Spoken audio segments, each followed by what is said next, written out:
On our segment, The Champ, we're glad to exclusively speak to someone who forms an integral part as far as Kenyan football is concerned. Kenya Footballers Welfare Association President Kam, TUSC FC Captain James Situma.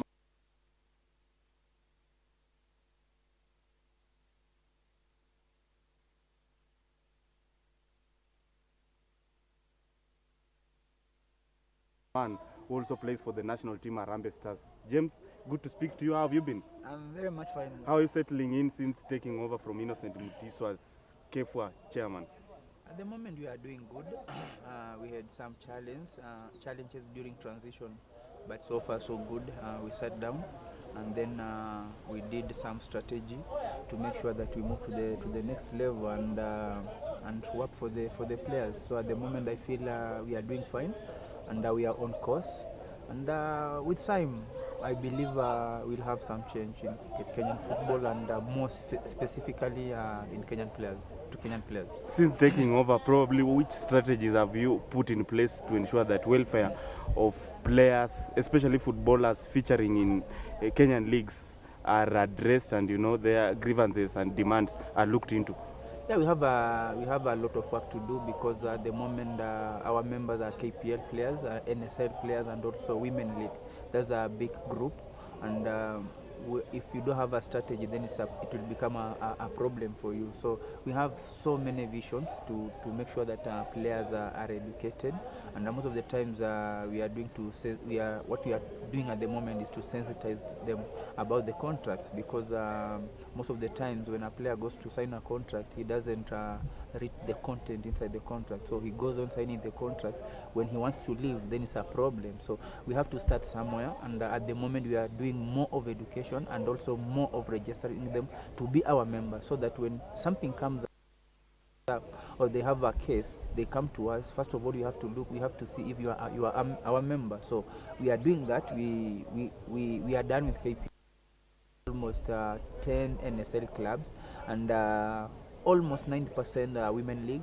So I believe with time, because we have some challenge that we are at the moment we are also playing. So balancing playing and also going out to do the recruitment somehow challenging. But I believe we are on course. We have done a very good work.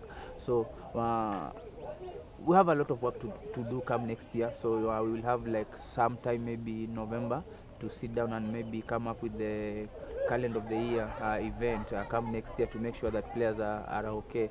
But at the moment we are also looking for some partnership to make sure that players are well taken care of after football, because football is a short career. Most of the time you can go and maybe play for 10 years, but after 10 years then what happens after you have stopped playing? So we are doing some we are working around, and at the moment we have some negotiations with the Riara University to make sure that we can partner them and maybe give our willing members some scholarship to make sure that they go to school, have some knowledge, so that after football they can have something to. And now talking about life after football, we've seen several footballers, especially after their career, they have languished in poverty, not having an alternative source of income. And I've spoken to Fasambani, your good friend and former FC Leopards and national team Harambee Stars player, and he has initiated some program that can earn him income besides football, and the likes of former Mathare United player Anthony Kimani also doing the same. What do you think has immensely contributed in players not having an alternative source of income, and in that when they are done with their sporting career, it's problems galore? We have so many factors, and at the moment maybe one of the factors that we do have a well-paying league. You see, maybe that amount that you can take care of your family, let me say your family members as a whole, and also maybe save something. But also another factor is that maybe we have some are just ignorance, because in money management they always say, like, if you can't manage 100 bob, then it's so hard to manage even if you have 1 billion bob. So whatever little you have, you just have to see how you money to make sure that you can save for a rainy day, because you have mentioned for a few players that have really done well after football, and that's the way to go, because football, when you are playing, you never, if you don't think after football, then it will be a disaster for you. And what we are also doing is that it has helped us to make sure that we come up with educating them on how you can manage finance. We can look for an expert to make sure that he or she comes on board to make sure that he just talks about finance. At times you don't know anything, so maybe when someone comes up and talks to you about finance or how you can save your money, then it can help. We have some guys that it can help, because we have also young players, but in long run we believe, if we can change the dynamic of Kenyan football, we can go somewhere, because I always wonder, like, in Tanzania, there are no, if we are more competitive than Tanzania, but how is it that Tanzania are paying good money for the players, unlike us? But I believe that goes to the management. If we have more willing guys to make sure the player comes first, then we can do something for the players, because most of the clubs or most of the management always feel like, okay, I'm doing a player, and it doesn't to be like that way, because football is a multi-billion business. So I believe if you invest well in a player, he'll give you results, and in the process, we have scouts coming around to watch the player, because if I'm well motivated, I'll play to my best, and you never know who's watching. If I get a good contract outside there, a good contract outside there, then it's a club that also will also benefit. And if you have maybe like good money comes to the club, then you are in a good position to make sure that maybe you replace the guy you have lost, maybe with three good players, so because you have good money. So if we have the management that sees football like a business, it will be something good. But at the moment, we have certain clubs that always feel, okay, it's about me. If I have something in my pocket, I don't care about the player, and the player is the main actor. So that's the challenges we have, and it's a whole thing from the top to coming downwards, because if we manage our football well, I believe we'll have more competition, we'll have more top players, and they play outside the country. How is it that you have Uganda? Most of the Ugandan players are playing in Kenya, and they end up getting some good contracts outside the country. It means we are more competitive, and we have talent. So how can we invest in these talents? That's the question. As you seek achieving your set goals and objectives, I know together with your team you faced some challenges and hurdles along the way. What are these, and probably what are you doing to ensure that you reach every player, especially at the grassroots, where young people are passionate about football, and that they're also facing a myriad of problems which need to be addressed and looked into? Yeah, maybe most of the challenges is that at the association we don't have that maybe financial stability to make sure that we do a lot of activities. Because I always believe, if I go on visiting maybe a certain team in Madare, you see, maybe a small team, that team in Mta. So I believe if I go there with maybe 2-3 balls, I give them after maybe having a talk with them. It's a motivation, because first of all, I'm a role model to them. So when I talk to you, I have to leave you with something to make sure that you move to the next level. And most of the times is playing balls. If you have balls, you can play even without boots, but in the process you can have a way of maybe looking for the boots and having for the boots to play. So I believe we have so many challenges at the moment, and with the time, if we are okay financially, I believe we can also, as players, we can do more to the players. And maybe our main undoing, and I will take it to the maybe former players, is the unity, because when you are not united, you can't do anything. And I believe in those developed countries, or those countries that are doing very well in football, we have like former players of football, you see. So I believe if they can take the initiative, like at the moment we have the current federation, they have done. Previous generation, we didn't have like women league, but they have started somewhere, and you can see change. So if you have former players coming together, coming on board, and make sure that, okay, we can sit down with the federation and, okay, talk, like we can go this way and make sure that maybe we have a change in football. So but at the moment, maybe no one is taking the initiative, or no one is wants to bring change, because you can go on talking on the sidelines, but if you are not in, you can't bring change. In your capacity as KEFWA boss, you've managed to crisscross a few parts of the world, of course attending football workshops. What do you think has been the main gap between Kenyan versus football? It's about structures, because most of the countries are like 2 months ago we were in Ghana.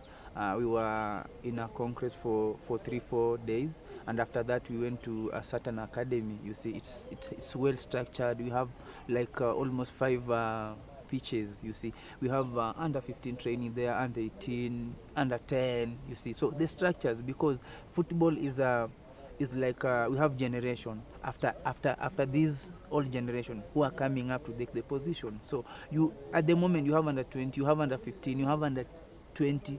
We have the senior team. So if the senior team, we have maybe like almost maybe 10 guys who are going to, after 2 years they are retiring, then who will take up the position. We have the under 20 now. You have already identified the guys who can come in, and you start introducing maybe 1 or 2 players to the senior team to make sure that if this generation goes out, then still the team still remains, you see. So for us, we don't have those structures. Who can initiate those structures? Because to play to the higher level, you have to start from the young age. You see, you can't come from high school and say, okay, I want to play professional football, because you have to start. And the basics, the way you can develop basics is from the while you are 10, 12 years. So structures, that it has been our main downfall. The last time the national team Harambee Stars qualified to a major tournament was in 2004 in Tunisia during African Cup of Nations. I know by then you are a new kid on the block and you are yearning to play for the national team during a recognized competition, something that is yet to pass. Where are we heading so far, and what do you think and make of Kenyan football going forward? At the moment, I can say we can see change going forward, because it's long since I saw maybe another national team coming to play in Kenya for friendly matches. We are always invited in Oman, we go in Bahrain, but since the current office came in, I have seen like almost 4 or 5 national teams coming in and playing friendly. That's a positive thing, because if you want to develop these guys, if you want to make a good team, then you have to compete, do more friendlies, and make the group more together to gel. So at the moment, I think we are on the right track, and we need to plan more. So long as we know what we are doing, then I think achieving something is good, because we have started somewhere, and Rome was not built in a single day. So with the time, one step by step, and with a lot of support, because I believe even you journalists, you are in the boat, you see. So you have something to contribute to Kenyan football.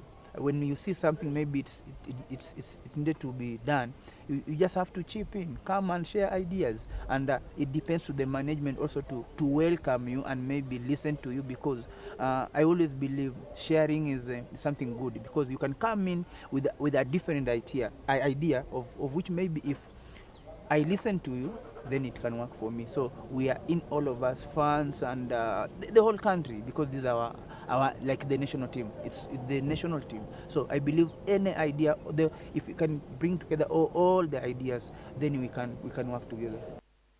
In the national team before by the former coaches and even the current one, Stanley Okumbi. Right now, you have been excluded from the current squad. Probably you expect in the future, are you still looking forward getting a place in Harambee Stars squad? You know, it's only God who knows the future, but as human beings, we also plan for the future and leave the rest to God. So I have a lot of things in my mind at the moment, and I don't have the right answer to that. At the moment, I'm comfortable. I believe I've done a lot for the national team, and I believe I still have the energy to play for the national team, but that depends to the coach, because it's the coach who makes the final decision, who knows what he needs in his team. So for me, I'm okay, and I really give them 100% support, because it's our team. When I was playing there, I had some other guys behind me supporting me, so whoever is playing there, I have to give him 100% support. So for me, I have a lot of plan, and I can say maybe we are remaining with almost 3 months to the end of the year. Maybe I'll talk from there, but at the moment I have like 1,000 things to do. What do you make of the potential, especially among the kids at the secondary level. Personally, I'm reliably informed you got spotted while playing. What do you make of, you know, the capability and ability of those high school kids featuring for their respective teams, especially at the grassroots, and whether it's high time scouts visit those particular schools to ensure that our team, Arambe Stars, the national football team, is, you know, enriched with the talent, especially among the youth? Yeah, I can say, in fact, high school football, I can say that those are the academies. So it's upon us to come up with a way that we have some guys to go and support those guys. Because if I'm playing in Bungoma or Busia, and someone maybe is in Nairobi, you know, he doesn't have that time, then what can we do to make sure that whenever these school games is going on, we have the scouts all over, you see, and we can manage. The federation can manage that, to make sure that maybe we have ball games in Bungoma. They send like 2-3 guys to go and scout. We have ball games in Mombasa, then we can come up. Okay, at the moment they are doing also something like that, but I believe we have more guys down there. So it's just how can we have that way to make sure that guys are down there, they can support these guys, follow up. Because if you have like a kid in high school, you know, he's in school, to go to school, maybe finish Form 4, but how can we follow up to make sure that this kid, while he's playing, because we know he has talent, is getting maybe after class coaching, and he is being sharpened, because we need him. So it's somehow challenging, but I believe if we can come up with a good strategy, we can do more. Talk to us about your life at Tusker since joining the Brewers from FC Leopards. How has it been like, and how has been the experience so far? I can say it has been of ups and downs, because I can say 2015 we had a very strong squad. I can't compare the 2015 squad with the last year's squad or this year's squad. We had like everyone was in the national team. We coach, we played good football, and at times in life you just have to have luck, because I believe we did our best. We were playing very well, but we were not winning. And come last year, we didn't have I can say, the strongest squad compared to the 2015, but we won a double. Highest moments, because I have never won a double. I was at Sofapaka, and I remember winning the KPL title, winning the Go TV, but it same year. So winning it a double here at Tusker, it was like my highest moment. And the funny thing, or what can I say, we had a very lean squad, 24 players, and it came to a time that almost 4 of our key players are out, so we remain like 18 players. We really train here 18 come, and we started like, okay, I'm a midfielder, but we don't have a defender. He's out. You have to come and play in the defense. And the funny thing that we went on winning the game. So that's life. Come this year, we have had a very, I can say, a very tough 6 months, because we started on a low, we picked up, and again come second leg we have not done very well, but I believe we still have 15 games to go. So 15 games to go, that's 45 points to fight for. So I believe we still have a chance. Every game is, for us, is our final game. And the funny thing, if you see the table, if we are 9th at the moment, but if we win our just one game, and maybe the teams that are ahead of us maybe draw or lose, then we come 4th on the log. So it's so tight, and I believe we still have a chance, because they are the same guys who went 8 games unbeaten. I've just spoken to the coach a few minutes ago, and he's optimistic that you can still retain the title you won last year. What's your take on that? Do you agree? It's much possible, because 98% of the team that won a double, they're still around. So I believe, and there was a time I say we went 8 games unbeaten, and we won 8 games in a row.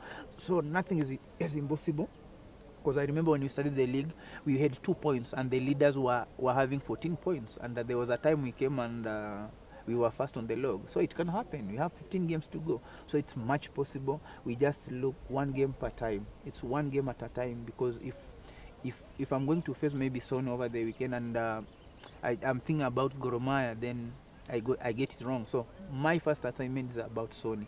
I finish about Sony, then next assignment about Zoo at Ruaraka. So our first games, at the moment we are looking Sony game, and I believe we still have a big chance. Now, two of the national team players are doing exceptionally well overseas. Victor Mugube Wanyama, the midfield linchpin at Tottenham Hotspur, alongside Michael Niolunga, who's just sealed a long move to Girona FC, a team that is taking part in Spanish La Liga. Do you think it's high time now these two players start the upcoming generation? Of course, at the moment they are automatically role models, so it depends on how you see it. Because as for me, they are already role models, and down there, if you go with a certain player and maybe you just ask randomly, like, do you know Wanyama? The kid will tell you, I know him, and maybe had never seen him, just maybe by hearing about him. But I believe then who comes up? Two guys.